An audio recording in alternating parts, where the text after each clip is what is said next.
বাংলাদেশের ছাত্র আন্দোলনের ইতিহাসে সার্জিস আলম এক গুরুত্বপূর্ণ নাম। কোটা সংস্কার আন্দোলন এবং বৈষম্য বিরোধী ছাত্র আন্দোলনের অন্যতম সমন্বয়ক হিসেবে তিনি ২০২৪ সালে একটি বিপ্লবের নেতৃত্ব দেন, যা দেশের রাজনৈতিক ইতিহাসে নতুন দিগন্ত উন্মোচন করে। বর্তমানে রাজনীতির সাথে যুক্ত হলেন সার্জিস আলম। কিন্তু আপনারা কি জানেন তিনি কত সম্পদের মালিক হয়েছে? হঠাৎ টাকার পাহাড় বানিয়েছে সার্জিস আলম। তার বাড়ি গাড়ি দেখলে অবাক হবেন। বিস্তারিত জানতে চ্যানেলটি সাবস্ক্রাইব করে ভিডিওটি দেখতে থাকুন। প্রিয় দর্শক, ১৯৯৮ সালের ২ জুলাই পঞ্চগড় জেলার অটোয়ারী উপজেলাতে জন্মগ্রহণ করেন সার্জিস আলম। তার পরিবারের পিতা, মাতা এবং এক ভাই রয়েছেন। সার্জিস আলম ৩১ জানুয়ারি ২০২৫ সালে বিবাহ বন্ধনে আবদ্ধ হন।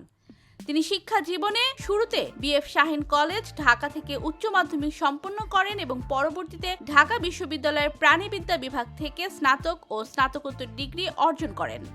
২০১৭ সালে ঢাকা বিশ্ববিদ্যালয়ে ভর্তি হওয়ার পর ছাত্রলীগের সঙ্গে সম্পৃক্ত হন সার্জিস আলম। ২০১৯ সালে ডাকসু নির্বাচনে ছাত্রলীগ প্যানেল থেকে নির্বাচিত হলেও ২০২২ সালে তিনি ছাত্রলীগ থেকে পদত্যাগ করেন এবং স্বাধীন ছাত্র আন্দোলনে যুক্ত হন। ২০২৪ সালে কোটা সংস্কার আন্দোলন শুরু হয়, যা পরবর্তীতে বৈষম্য বিরোধী ছাত্র আন্দোলনের রূপ নেয়। সার্জিস আলম, নাহিদ ইসলাম, আসিফ মাহমুদ, হাসনাত আবদুল্লাহ সহ আরও অনেকে এই আন্দোলনের নেতৃত্ব দেন। সারা দেশে আন্দোলনের বিস্তার ঘটে, যা প্রধানমন্ত্রী শেখ হাসিনার পদত্যাগে গুরুত্বপূর্ণ ভূমিকা রাখে। ৩১ অক্টোবর ২০২৪ সালে সার্জিস আলম জুলাই শহীদ স্মৃতি ফাউন্ডেশন এর সাধারণ সম্পাদক হন।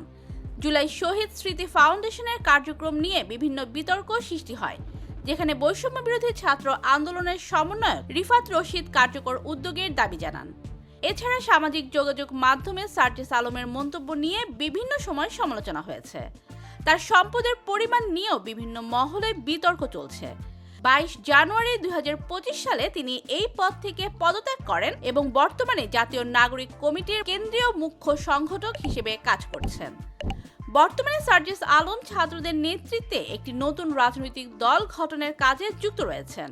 ছাত্র আন্দোলনের অভিজ্ঞতা থেকে অনুপ্রাণিত হয়ে তিনি এবং তার সহযোগীরা নতুন একটি রাজনৈতিক দল গড়ার উদ্যোগ নিচ্ছেন, যা তরুণদের অধিকার রক্ষায় কাজ করবে। এই দলটি ভবিষ্যতে জাতীয় রাজনীতিতে গুরুত্বপূর্ণ ভূমিকা রাখবে বলে ধারণা করা হচ্ছে।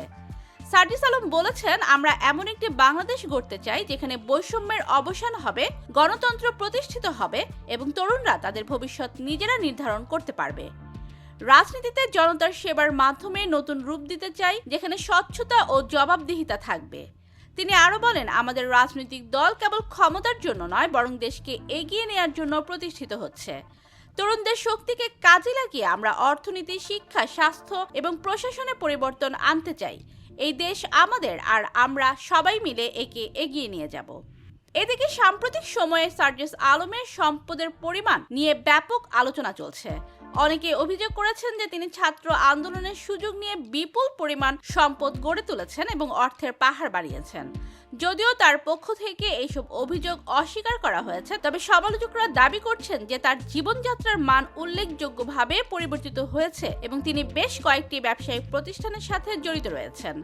এ বিষয়ে জনমত বিভক্ত রয়েছে এবং অনেকেই তার সম্পদের প্রকৃত উৎস সম্পর্কে প্রশ্ন তুলেছেন, যদিও তিনি এসবের জবাব দিয়েছেন কয়েকদিন আগেও। তো প্রিয় দর্শক, ভিডিওটি ভালো লাগলে লাইক দিন এবং নতুন নতুন ভিডিও পেতে চ্যানেলটি সাবস্ক্রাইব করুন। ধন্যবাদ।